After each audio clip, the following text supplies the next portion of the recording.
កាកបាទក្រហមកម្ពុជាដែលមានសម្ដេចព្រះមហាក្សត្រីព្រះវររាជមេដាជាតិខ្មែរជាព្រះប្រធានកិត្តិយសនិងសម្ដេចគតិប្រិទ្ធបណ្ឌិតបូរនីហ៊ុនសែនជាប្រធានបានផ្ដល់អំណោយមនុស្សធម៌ជាលើកទី6រួមមានគ្រឿងឧបភោគបរិភោគសម្ភារៈប្រើប្រាស់និងថវិកាមួយចំនួនជូនដល់អង្គការផ្ទះបាយកុមារសម្រាប់ជួយផ្គត់ផ្គង់ការហូបចុកនិងការសិក្សារៀនសូត្ររបស់កុមារកំព្រាកុមារក្នុងគ្រួសារក្រីក្រកុមាររើសអេតចាយកុមារសុំទានកុមារខាត់ស្បែកជើងប្រមាណ200នាក់បុគ្គលិក6នាក់និងយុវជនស្ម័គ្រចិត្ត10នាក់នៃអង្គការផ្ទះបាយកុមារក្រោមអធិបតីភាពលោកជំទាវពុំច័ន្ទទេនីអគ្គលេខាធិការកាកបាទក្រហមកម្ពុជាស្ថិតនៅក្នុងបរិវេណសាលាបឋមសិក្សាជ័យជំនះក្នុងសង្កាត់បឹងកេងកង3ខណ្ឌបឹងកេងកងរាជធានីភ្នំពេញនៅថ្ងៃទី23ខែមេសាឆ្នាំ2026លោកស្រីឈីវភិរមប្រធានអង្គការផ្ទះបាយកុមារបានមានមតិស្វាគមន៍និងជម្រាបជូនអំពីសកម្មភាពរបស់អង្គការដែលបានធ្វើចាប់តាំងពីឆ្នាំ2010មកគឺក្នុងគោលបំណងឲ្យកុមារក្រីក្រកុមាររើសអេតចាយកុមារសុំទានកុមារខាត់ស្បែកជើងលក់លៀសលក់ខ្ចៅខ្ចង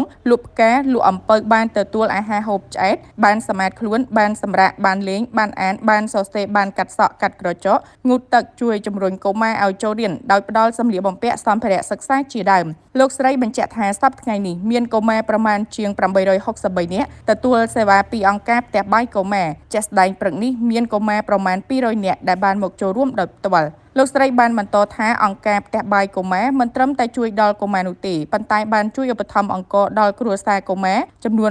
424គ្រួសារផងដែរលោកជំទាវពុំច័ន្ទទេនីអគ្គលេខាធិការកាកបាទក្រហមកម្ពុជាបានសម្ដែងនូវក្តីរីករាយដែលបានអញ្ជើញមកដល់អង្គការផ្ទះបាយកុមារសាជាថ្មីម្ដងទៀតនិងបានពំនាំនៅប្រសាសន៍សម្ដេចគតិប្រិទ្ធបណ្ឌិតបូរនីហ៊ុនសែនប្រធានកាកបាទក្រហមកម្ពុជាដែលបានផ្ដាំផ្ញើសួរសុខទុក្ខនិងថ្លែងអំណរគុណយ៉ាងជ្រាលជ្រៅចំពោះអង្គការផ្ទះបាយកុមារជាពិសេសលោកគ្រូអ្នកគ្រូបុគ្គលិកយុវជនស្ម័គ្រចិត្តដែលជួយមើលថែទាំផ្ដល់ភាពកក់ក្ដៅផ្ដល់ការសិក្សាអប់រំនិងផ្ដល់ការហូបចុកដល់កុមារដែលនេះជាការជួយសម្រាលបន្ទុកដល់ក្រុមគ្រួសាររបស់កុមារនិងសូមបន្តនៅសកម្មភាពដ៏ល្អមួយនេះដើម្បីអនាគតកុមារទាំងនេះជាមួយគ្នានេះសូមក្មួយចៅទាំងអស់ត្រូវចេះស្រឡាញ់គ្នាជួយគ្នាទៅវិញទៅមកមានសុជីវធម៌ល្អចេះគោរពចាស់ទុំពិសេសត្រូវខិតខំសិក្សារៀនសូត្រដើម្បីក្លាយជាធនធានមនុស្សសម្រាប់ចូលរួមអភិវឌ្ឍសង្គមជាតិឲ្យកាន់តែរីកចម្រើន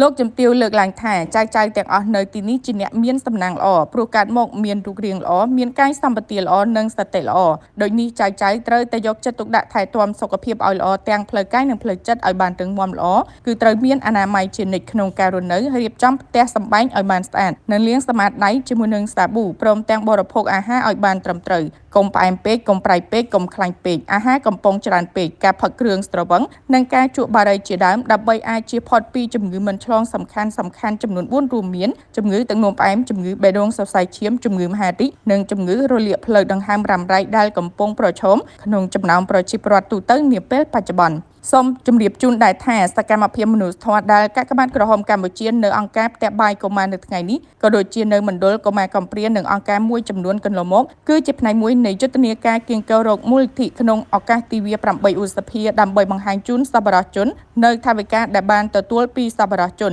គឺតែងតែបានទៅដល់ដៃអ្នករងគ្រោះបំផុតនិងអ្នកដែលត្រូវការឲ្យជួយដូចនេះក្នុងឱកាសទិវា8ឧសភាឆ្នាំ2026កាកបាទក្រហមកម្ពុជាបន្តអំពាវនាវដល់សប្បុរសជនពីគ្រប់មជ្ឈដ្ឋានសូមអញ្ជើញចូលរួមបរិច្ចាគនៅធនធាននិងថវិកាតាមសទ្ធាជ្រះថ្លានិងតាមការស្ម័គ្រចិត្តដើម្បីឲ្យកាកបាទក្រហមកម្ពុជាមានលទ្ធភាពបំពេញបេសកកម្មមនុស្សធម៌បន្តមួយវិញទៀតតាមរយៈការចូលរួមឧបត្ថម្ភគាំទ្រសកម្មភាពមនុស្សធម៌ជាមួយកាកបាទក្រហមកម្ពុជាគឺពិតជាមានគុណតម្លៃណាស់ក្នុងការលើកកម្ពស់ស្មារតីវប្បធម៌នៃការចែករំលែកដែលជាការផ្សារភ្ជាប់រវាងសប្បុរសជនជាមួយអ្នកទទួលផលជាក់ស្ដែង